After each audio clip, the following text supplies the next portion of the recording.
ሰላም ጤና ይስጥልን የተወደዳችሁ የገበያ ሚዲያ ተከታታዮቻችን የዕለተ ማክሰኞ ሰኔ 9 ቀን 2018 ዓ.ም ለዕለቱ የመረጥናቸው አዳዲስ ሀገራዊ ዓለም አቀፋዊ እንዲሁም ስፖርታዊ የዜና ዘገባዎቻችንን ይዘንላችሁ ቀርበናል። የዜና ዘገባዎቻችንን ስፖንሰር ያደረገልን አጋራችን ደግሞ የሮሃ ፎሬክስ ቢሮ ነው። በዜና ዘገባዎቻችን ላይ የሮሃ ፎሬክስ ቢሮን የዕለቱን የውጭ ምንዛሬ ተመን መረጃ እናጋራችኋለን። በቅድሚያም አርዕስቶችን የትራምፕ ስምምነት እስራኤልን ያገለለ በመሆኑ እኛ የዚህ ስምምነት ተባባሪዎች አይደለንም ሲሉ የእስራኤሉ ብሔራዊ ደህንነት ሚኒስትሩ ተናገሩ። ስለሆነም እያንዳንዱ ከእስራኤል ወደ ሊባኖስ የሚጓዝ ድሮንና ባለስቲክ ሚሳኤል ጥቃት ይፈጽማል ሲሉ ተደምጠዋል። በዝርዝር እናጋራችኋለን።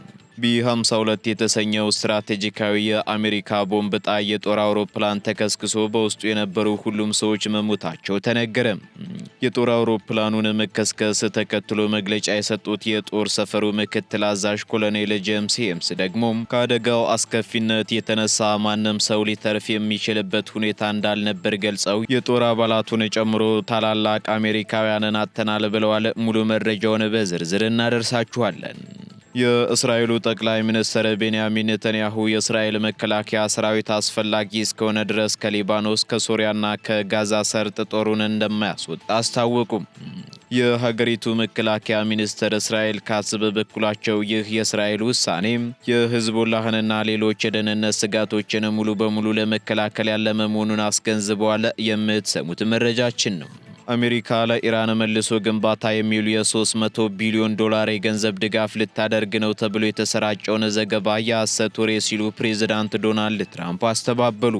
በሌላ በኩል ይህ ፈንድ በቀጥታ ለኢራን መንግስት የሚሰጥ ሳይሆን በኢራን ውስጥ ኢንቨስት ማድረግ ለሚፈልጉ የግል ኩባንያዎች የሚመቻች ኢንቨስትመንት እድል ነው ሲሉ የአሜሪካ ባለስልጣናት ፍንጭ ሰጥተዋል ተብሏል። በዝርዝር እናጋራችኋለን። የተወደዳችሁ የገበያ ሚዲያ ተከታታዮቻችን እነዚህንና ስፖርታዊ መረጃዎችን ጨምሮ ሌሎች ለዕለቱ የመረጥናቸው መረጃዎችን ይዘንላችኋል። አሁን ደግሞ በዝርዝር ወደምንመለከታቸው ዜናዎቻችን እናልፋለን። በድጋሚ የማይገኝ እድል ከሜሪት ፕሮፐርቲስ ንግዶን ለማስፋፋት ወይንም አስተማማኝ የኢንቨስትመንት አማራጭና የህልሞን መኖሪያ ለማግኘት እየፈለጉ ነው?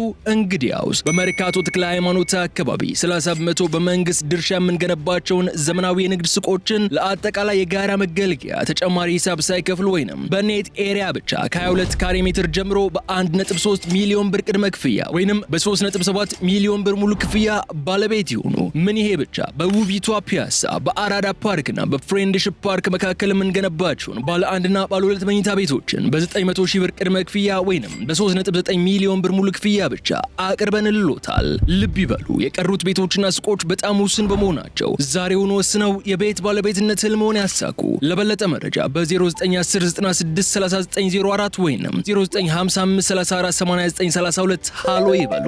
ሜሪት ፕሮፐርቲስ ለህልሞ ትክክለኛው ምርጫ። የትራምፕ ስምምነት እስራኤልን ያገለለ በመሆኑ እኛ የዚህ ስምምነት ተባባሪ አይደለንም ሲሉ የእስራኤል ብሔራዊ ደህንነት ሚኒስትሩ ተናገሩ። በአሜሪካና በኢራን መካከል ለተደረሰውና በቀጣይ አርብ ለሚፈረመው ለማንኛውም አይነት የሰላም ስምምነት እስራኤል ተገዢ አትሆንም፣ የስምምነቱ አካልም አይደለችም ሲሉ የእስራኤሉ ብሔራዊ ደህንነት ሚኒስትር ኢታማር ቢን ግቪር ተናግረዋል። ሚኒስትሩ የሁለቱን ሀገራት ስምምነት ተከትሎን በሰጡት መግለጫ የትራምፕ ስምምነት እኛን አይገፋፋንም፣ እኛ የዚህ ስምምነት ተባባሪዎችም አይደለንም ሲሉ በምሬት ተናግረዋል። በተጨማሪም እስራኤል ለአሜሪካ ተገዢ እንዳልሆነችና የገዛ ራሷ ሉዓላዊነት ያላት ነጻ ሀገር መሆኗን የገለጹት ሚኒስትሩ የሀገራቸውን ደህንነት የማያረጋግጥ ማንኛውንም አይነት ስምምነት በምንም መልኩ እንደማይመለከታቸውም በአጽንኦት አስታውቀዋል። እስራኤል ሂዝቦላህን ከመበታተን ያነሰ ነገር መቀበል የለባትም ያሉት ሚኒስትሩ በሊባኖሱ ታጣቂ ቡድን ላይ የሚደረገው እርምጃ እንዲቀጥልም ጠይቀዋል። እንዲሁም ከእስራኤል ወደ ሊባኖስ የሚጓዝ ማንኛውም አይነት ድሮንና ሚሳኤል ጥቃት ይፈጽማል ሲሉም አክለዋል።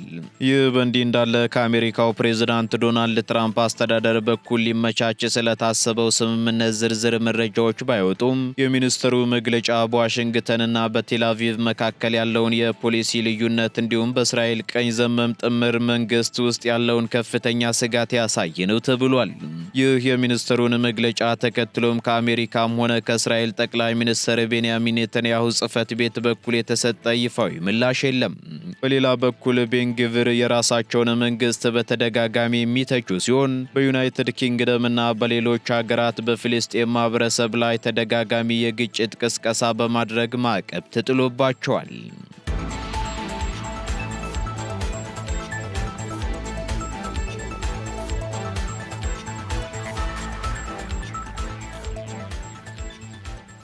ቢ-52 የተሰኘ የአሜሪካ ቦምብ ጣይ የጦር አውሮፕላን ተከስክሶ በውስጡ የነበሩ ሁሉም ሰዎች መሞታቸው ተነገረ። በአሜሪካ ካሊፎርኒያ ግዛት ውስጥ በሚገኘው ታዋቂው የኤድዋርድስ አየር ኃይል ጣቢያ ላይ ቢ-52 የተሰኘ ስትራቴጂካዊ የቦምብ ጣይ የጦር አውሮፕላን ለመነሳት ሲሞክር ተከስክሶ በመቃጠሉ ምክንያት 8 ሰዎች መሞታቸውን የአሜሪካ አየር ኃይል አስታውቋል። ከአየር ኃይል እዙ የወጡ መግለጫዎች እንደሚያመላክቱት አውሮፕላኑ በትላንትናው ዕለት ሰኞ ረፋድ ላይ ከማኮብኮቢያው ለመነሳት በሞከረ በጥቂት ሰከንዶች ውስጥ ነው አደጋው የደረሰበት ተብሏል።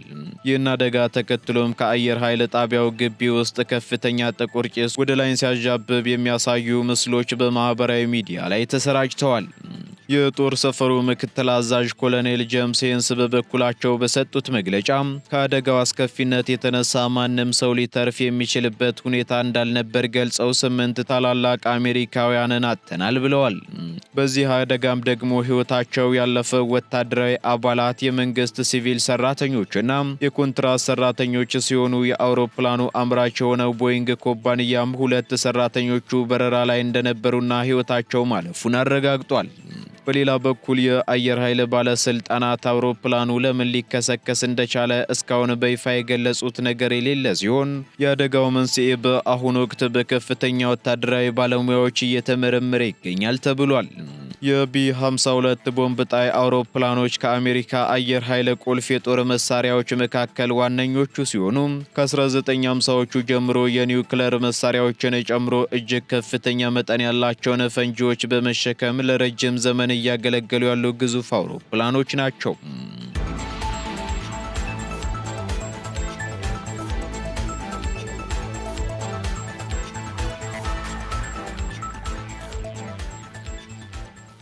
ጠቅላይ ሚኒስትር ቤንያሚን ኔታንያሁ የሀገሪቱ መከላከያ ሰራዊት ከሊባኖስ፣ ከሶሪያና ከጋዛ ሰርጥ ጦሩን እንደማያስወጣ አስታወቁ።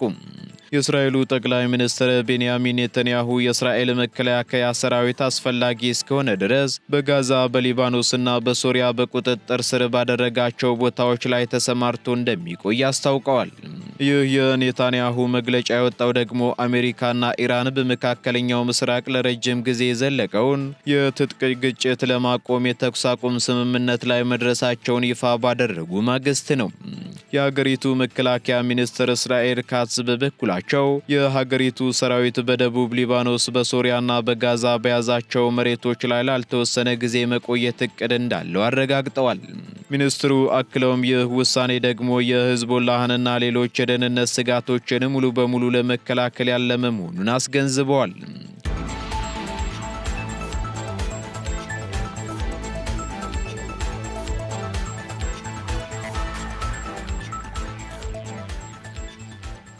አሜሪካ ለኢራን መልሶ ግንባታ የገንዘብ ድጋፍ ልታደርግ ነው ተብሎ የተሰራጨውን ዘገባ የሐሰት ወሬ ሲሉ ፕሬዝዳንት ዶናልድ ትራምፕ አስተባበሉ።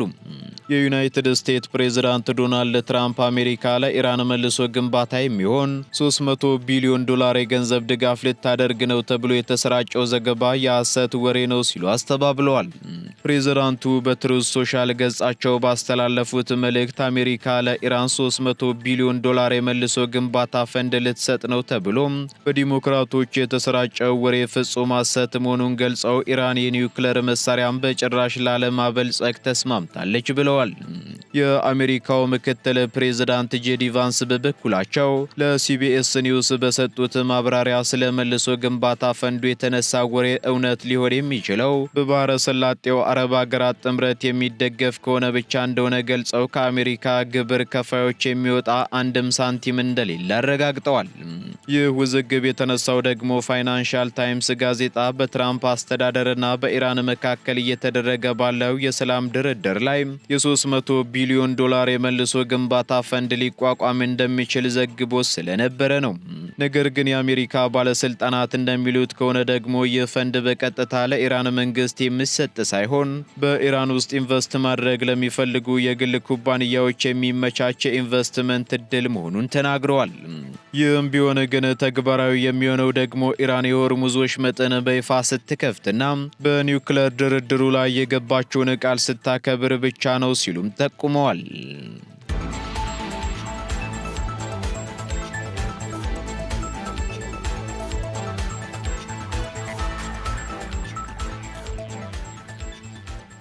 የጠቅላይ ሚኒስትር ኪር ስታርመር ንብረቶች ቃጠሎ በስተጀርባ የሩሲያ ዲፕሎማት እጅ እንዳለበት ተገለጸ። የእንግሊዙ ጠቅላይ ሚኒስትር ኪር ስታርመር ንብረት በነበሩ ቦታዎች ላይ የተፈጸሙትን ተከታታይ የቃጠሎ ጥቃቶች የሩሲያ ዲፕሎማት በስተጀርባ ሆኖ ሲመራው እንደነበር ይፋ ሆኗል። በለንደን ኦልድ ቤይሊ ፍርድ ቤት በቀረበው ክስ መሰረት ጥቃቶቹን የፈጸሙት የዩክሬንና የሮማኒያ ዜጎች ሲሆኑ ግለሰቦቹ የተቀጠሩት ደግሞ በቴሌግራም መተግበሪያ አማካኝነት ኤልመኒ በሚል የውሸት ስም በሚጠቀም የሩሲያ የስለላ መረብ አባል ነው ተብሏል። ይሁን እንጂ የብሪታንያ መገናኛ ብዙሃን እንደዘገቡት ደግሞ ይህንን ጥቃት ከጀርባ ሆኖ የመራውና ያስተባበለው የ23 ዓመት ወጣት የሩሲያ ዲፕሎማት መሆኑ ተነግሯል። ጥቃቱን የፈጸሙት ወጣቶች በለንደን የሥራ ማስታወቂያዎች በሚጠቀሙባቸው የቴሌግራም ግሩፖች ውስጥ ሥራ ሲፈልጉ በዲፕሎማቱ የተመለመሉ ሲሆን ጥቃቱን እንዲፈጽሙ በክሪፕቶ ካረንሲ ክፍያ እንደሚፈጽምላቸው ቃል ገብቶላቸዋል ተብሏል። የሩሲያ አስተባባሪ ጥቃቱ በብሪታንያ የዜና አውታሮች ላይ ጎልቶ እንዲወጣ ከፍተኛ ፍላጎት የነበረው ሲሆን ወጣቶቹም ይህንኑ ትዕዛዝ በመቀበል በጠቅላይ ሚኒስትሩ እህት ቤት ቀደም ሲል ስታርመር ያስተዳድሩት በነበረ ሌላ መኖሪያ ቤትና ለጎረቤቶቻቸው በሰጡት መኪና ላይ የእሳት ቃጠሎ አደርሰዋል። ምንም እንኳን ጥቃቱን የፈጸሙት ግለሰቦች ንብረቱ የጠቅላይ ሚኒስትሩ መሆናቸውን አስቀድመው እንደማያውቁና ምንም አይነት የፖለቲካ ፍላጎት እንዳልነበራቸው በምርመራ ወቅት ቢገልጹም የለንደን የጸረ ሽብር ፖሊስ ግን ጥቃቱ ሆን ተብሎ በእንግሊዝ ላይ ፍርሃትንና አለመረጋጋትን ለመፍጠር ከሩሲያ የስለላ መረብ በተሰጠ መመሪያ የተከናወነ መሆኑን አረጋግጧል። በፍርድ ቤት ውሳኔም ጥቃቱን በቀጥታ የፈጸሙት ግለሰቦች ጥፋተኛ ተብለው የተፈረደባቸው ሲሆን የእንግሊዝ መንግስትም ድርጊቱን በዲሞክራሲያችን ላይ የተሰነዘረ አስነዋሪ ጥቃት ሲል ኮንኖታል።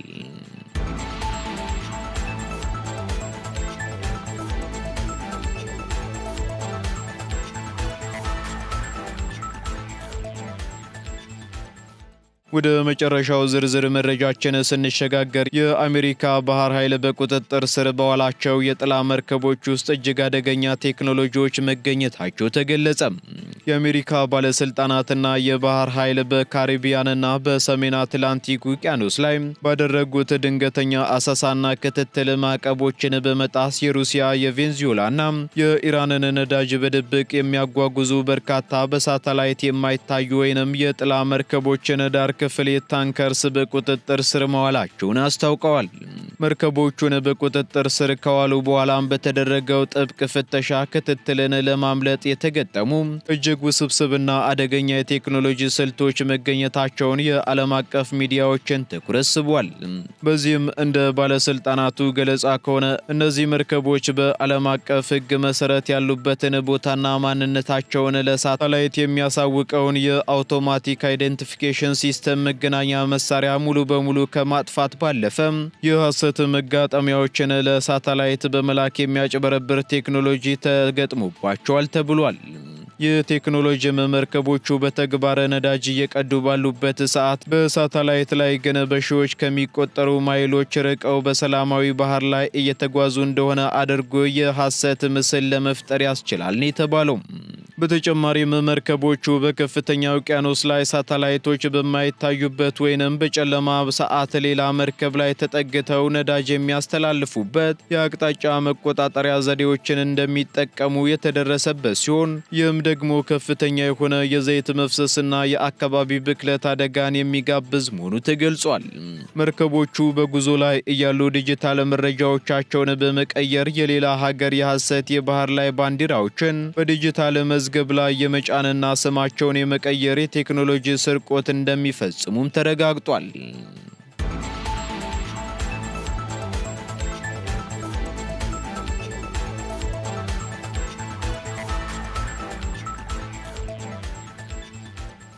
ቀጥለናል። ወደ ተከታታዮቻችን ወደ ስፖርታዊ መረጃዎቻችን ስንሸጋገር ወደ ማብቂያው የተቀረበው የሲቢ የኢትዮጵያ ፕሪሚየር ሊግ የ35ኛ ሳምንት የትላንት ጨዋታ ውጤቶችና የዛሬ መርሃ ግብሮችን ከሀገር ውስጥ የምናጋራችሁ ሲሆን ከውጭ ደግሞ የዓለም ዋንጫ የምድብ ጨዋታዎች የትላንት ውጤቶችና የዛሬ መርሃ ግብሮችን ጨምሮ ሌሎች ወቅታዊ ስፖርታዊ መረጃዎችን መኮንን አልሞ አዘጋጅቷቸዋል። ተከታትለን እንመለስ። አመሰግናለሁ መለኩ።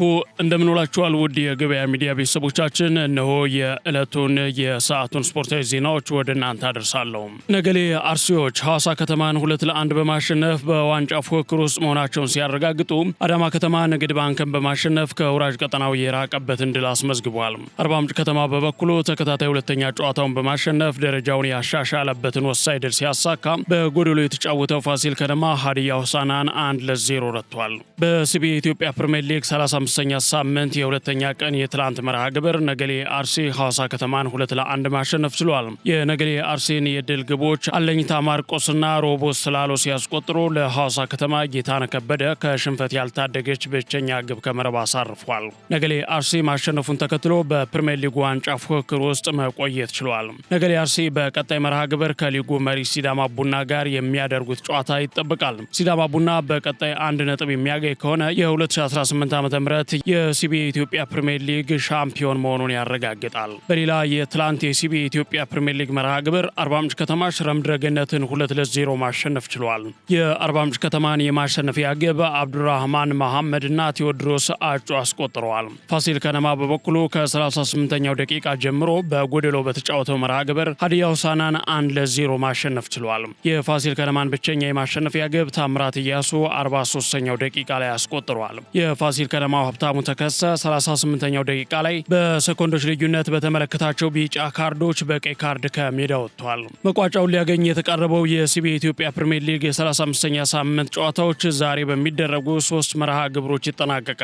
ቀን 7 ሰዓት ላይ መቀለ ሰባ እንደርታ ከኢትዮ ኤሌክትሪክ እንዲሁም 10 ሰዓት ላይ ባህር ዳር ከተማ ከወላይታ ዲቻ በአዲስ አበባ ስቴዲየም ሲጫወቱ፣ በተመሳሳይ 10 ሰዓት ላይ ሸገር ከተማ ከወልዋሎ ዓዲግራት ዩኒቨርሲቲ በአዳማ ሳይንስና ቴክኖሎጂ ስቴዲየም ይጫወታሉ። መዳረሻውን ሊያገኝ የተቃረበው ዋንጫና ላለመውረድ የሚደረጉ ፉክክሮች ተጠባቂ ናቸው። የዓለም ዋንጫ የምድብ ጨዋታዎች መካሄዳቸውን ቀጥለዋል። ከትላንት ምሽት እስከ ዛሬ ንጋት ድረስ የተካሄዱ 4 የግሩፕ ጂ የምድብ ጨዋታዎች ሁሉም በአቻ ውጤት ተጠናቀዋል። ምሽት 1 ሰዓት ላይ በተደረገ የዕለቱ የመጀመሪያ ጨዋታ ስፔን ከኬፕ ቨርዴ አቻ ወጥተዋል። የስፔን ብሔራዊ ቡድን ከኬፕ ቨርዴ ብሔራዊ ቡድን ጋር ያደረገውን የመጀመሪያ ጨዋታ 0-0 በሆነ አቻ ውጤት ነው ያጠናቀቀው። ጠንካራ የኋላ መስመር የያዘችው አፍሪካዊቷ ኬፕ ቨርዴ በመከላከልና በግብ ጠባቂዋ ድንቅ ብቃት ታግዛ ከጨዋታው 1 ነጥብ ይዛ ወጣለች። የመጀመሪያ የዓለም ዋንጫ ተሳትፎ እያደረገች የምትገኘው ኬፕ ቨርዴ የመጀመሪያ ነጥቧን ነው ማግኘት የቻለችው። ግብፅና ቤልጅየም በበኩላቸው ተጠባቂ የነበረውን ጨዋታ አቻ አጠናቀዋል። ምሽት 4 ሰዓት ላይ በተደረገ የዓለም ዋንጫ ተጠባቂ መርሃ ግብር ግብፅ ከቤልጅየም ጋር 1 አቻ በሆነ ውጤት ተለያይተዋል። የግብፅን ግብ ኢማም አሹር ሲያስቆጠር ሃኒ በራሱ መረብ ላይ አስቆጥሮ ቤልጅየምን አቻ አድርጓል። የግብፅ ብሔራዊ ቡድን ዛሬም የዓለም ዋንጫ ጨዋታውን ማሸነፍ አልቻለም። በቀጣይ የምድብ መርሃ ግብር ግብፅ ከኒውዚላንድ እንዲሁም ቤልጅየም ከኢራን ጋር ይጫወታሉ። ሌሊት 7 ሰዓት ላይ በተደረገ የ2026 የፊፋ ዓለም ዋንጫ የምድብ 8 ወይም ግሩፕ ጂ የመክፈቻ ጨዋታ ዩራጋይ ከሳውዲ አረቢያ 1 አቻ ተለያይተዋል። በማያሚው ታዋቂ ሃርድ ሮክ ስቴዲየም በታሪካዊቷ የላቲን አሜሪካ ሀገር ዩራጋይና በሳውዲ አረቢያ ብሔራዊ ቡድን መካከል የተደረገው ጨዋታ 1 አቻ በሆነ ውጤት ተጠናቋል። የመጀመሪያው አጋማሽ ሊጠናቀቅ ጥቂት ደቂቃዎች ሲቀሩት በ41ኛው ደቂቃ ላይ የሳውዲ አረቢያው ተከላካይ አልአምሪ ያስቆጠራት ድንቅ ጎል ሳውዲ አረቢያን ቀዳሚ ማድረግ ችላ ነበር። በሁለተኛው አጋማሽ የአጥቂ መስመሯን አጠናክራ የመጣችው ራጋይ ተጭና በመጫወት በ80ኛው ደቂቃ ላይ በአራውሃ አማካኝነት የአቻነት ጎል አግኝታለች። ሌሊት 10 ሰዓት ላይ ጀምሮ ንጋት ላይ የተጠናቀቀው የኢራንና የኒውዚላንድ ፍጥጫም በተመሳሳይ በአቻ ውጤት ተጠናቋል።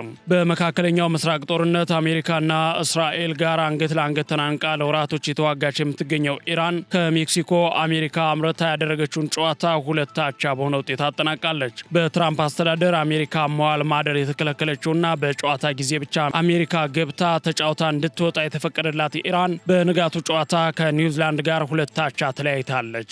የኢራንን ግብ ራሚን ሬዛያን 32ኛው ደቂቃ ላይ እንዲሁም መሐመድ ሞሄቢ 64ኛው ደቂቃ ላይ አስቆጥረዋል። አስቆጥረዋል። ለኒውዚላንድ ደግሞ ኤሊያስ ጀስት 7ኛውና 54ኛው ደቂቃ ላይ አስቆጥረዋል። በዚህ የዓለም ዋንጫ የምድብ የመጀመሪያ ጨዋታ ዛሬም የሚደረጉ ተጠባቂ ጨዋታዎች አሉ። በ2018 እና በ2022 በተከታታይ የዓለም ዋንጫው ሻምፒዮናዎቹ የኪሊያን ምባፔዋ ፈረንሳይና የሊዮኔል አንድሬስ ሜሲዋ ሀገር አርጀንቲና የዓለም ዋንጫ ጉዟቸውን ዛሬ ምሽት ይጀምራሉ።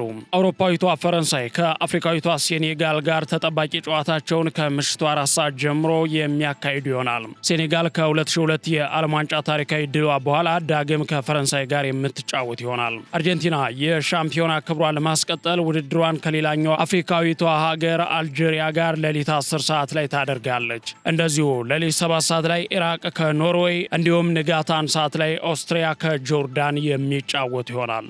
ፈረንሳይ ከሴኔጋል በሚያደርጉት ጨዋታ ዙሪያ አፍሪካዊ ቡድን ከአፍሪካ ቡድን የሚደረግ ጨዋታ ነው የሚል አነጋጋሪ አስተያየት ተሰጥቶበታል። የሴኔጋል ብሔራዊ ምክር ቤት ፕሬዝዳንት ኦስማን ሶንኮ ሴኔጋል ፈረንሳይን ታሸንፋለች ሲሉ ተናግረዋል። ፖለቲከኛው ከፍራንስ 24 ጋር ባደረጉት ቃለ ምልልስ በዛሬው ጨዋታ ሴኔጋል ታሸንፋለች ብለዋል። አክለውም በዚህ እርግጠኛ ነኝ እንደ ማንኛውም ሴኔጋል ሲሉ ገልጸዋል። ጨዋታ ብቻ ነው ያሉት ኃላፊው እንደ ፖለቲከኛ ሳይው ጨዋታውን ማንም ቢያሸንፍ አፍሪካ ነው አፍሪካን የሚያሸንፈው በማለት የፈረንሳይ ብሔራዊ ቡድን ስብስብ የዘር ሐረግ አፍሪካዊ መሆናቸውን አስታውሰዋል። ሄርቬ ሬናርድ በዓለም ዋንጫው ይሳተፈ ለሚገኘው የቱኒዚያ ብሔራዊ ቡድን አዲሱ ዋና አሰልጣኝ በመሆን በይፋ ተሾመዋል። የቱኒዚያ እግር ኳስ ፌዴሬሽን ድርድሩን በፍጥነት በማጠናቀቅ ፈረንሳዊውን አሰልጣኝ የካርቴጅ ንስሮቹ አዲሱ መሪ አድርጎ መሾሙን በይፋ አረጋግጧል። በዚህ መሰረት ሄርቬ ሄርናንድ በአህጉሪቱ እግር ኳስ ውስጥ 5ኛ የአፍሪካ ብሔራዊ ቡድናቸውን በመረከብ አዲስ ታሪካዊ ምዕራፍ ከፍተዋል። አዲሱ አሰልጣኝ በአሁኑ ሰዓት በካናዳ፣ አሜሪካና ሜክሲኮ እየተካሄደ በሚገኘው የ2026 ዓለም ዋንጫ ላይ የቱኒዚያን ስብስብ በመረከብ ቡድኑ ከመጀመሪያው ጨዋታ ከባድ ሽንፈት አገግሞ ወደ ቀጣዩ ዙር እንዲያለፍ የማድረግ ትልቅ ኃላፊነት ይጠብቃቸዋል። ቱኒዚያ ከትላንት በስቲያ ባደረገችው የምድብ ጨዋታ በስዊድን 5-1 መሸነፏ ይታወሳል። መላኩ ለሰዓቱ ያስኳቸውን ስፖርታዊ ዜናዎች በዚሁ ልቋጭ። አመሰግናለሁ።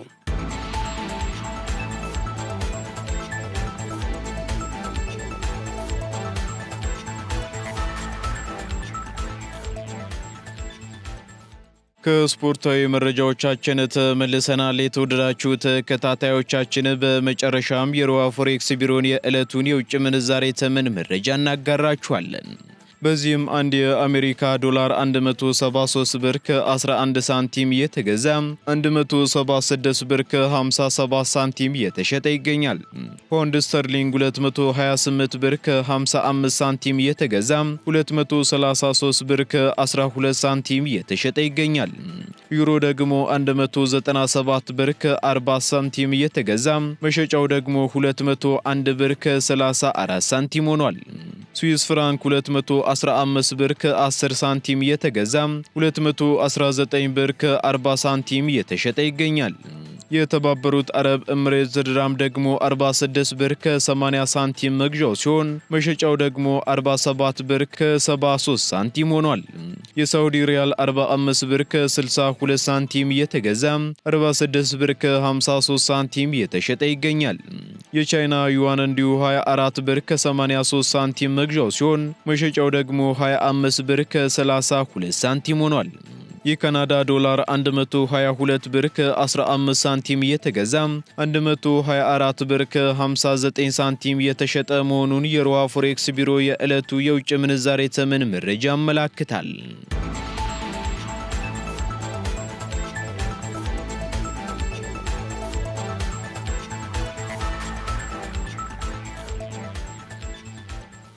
የተወደዳችሁ የገበያ ሚዲያ ተከታታዮቻችን ለዕለቱ የመረጥናቸው መረጃዎቻችን እነዚህን ይመስሉ ነበር። እንዲሁም ስፖርታዊ መረጃዎችን ጨምሮ ሌሎች ኢኮኖሚያዊ፣ ማህበራዊና ፖለቲካዊ መረጃዎቻችንን ለማግኘት ታዲያም የገበያ ሚዲያን እንድትወዳጁ እንጋብዛለን። ሰናይ ጊዜን ተመኘን።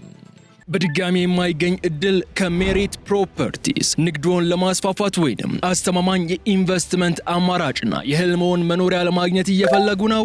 እንግዲያውስ በመርካቶ ተክለ ሃይማኖት አካባቢ 30% በመንግስት ድርሻ የምንገነባቸውን ዘመናዊ የንግድ ሱቆችን ለአጠቃላይ የጋራ መገልገያ ተጨማሪ ሂሳብ ሳይከፍሉ ወይም በኔት ኤሪያ ብቻ ከ22 ካሬ ሜትር ጀምሮ በ1.3 ሚሊዮን ብር ቅድመ ክፍያ ወይም በ3.7 ሚሊዮን ብር ሙሉ ክፍያ ባለቤት ይሁኑ። ምን ይሄ ብቻ! በውቢቷ ፒያሳ በአራዳ ፓርክና በፍሬንድሺፕ ፓርክ መካከል የምንገነባቸውን ባለ አንድና ባለ ሁለት መኝታ ቤቶችን በ900 ሺህ ብር ቅድመ ክፍያ ወይንም በ3.9 ሚሊዮን ብር ሙሉ ክፍያ ብቻ አቅርበንልዎታል። ልብ ይበሉ፣ የቀሩት ቤቶችና ሱቆች በጣም ውስን በመሆናቸው ዛሬውን ወስነው የቤት ባለቤትነት ህልምዎን ያሳኩ። ለበለጠ መረጃ በ0910963904 ወይንም 0955348932 ሃሎ ይበሉ። ሜሪት ፕሮፐርቲስ፣ ለህልሞ ትክክለኛው ምርጫ።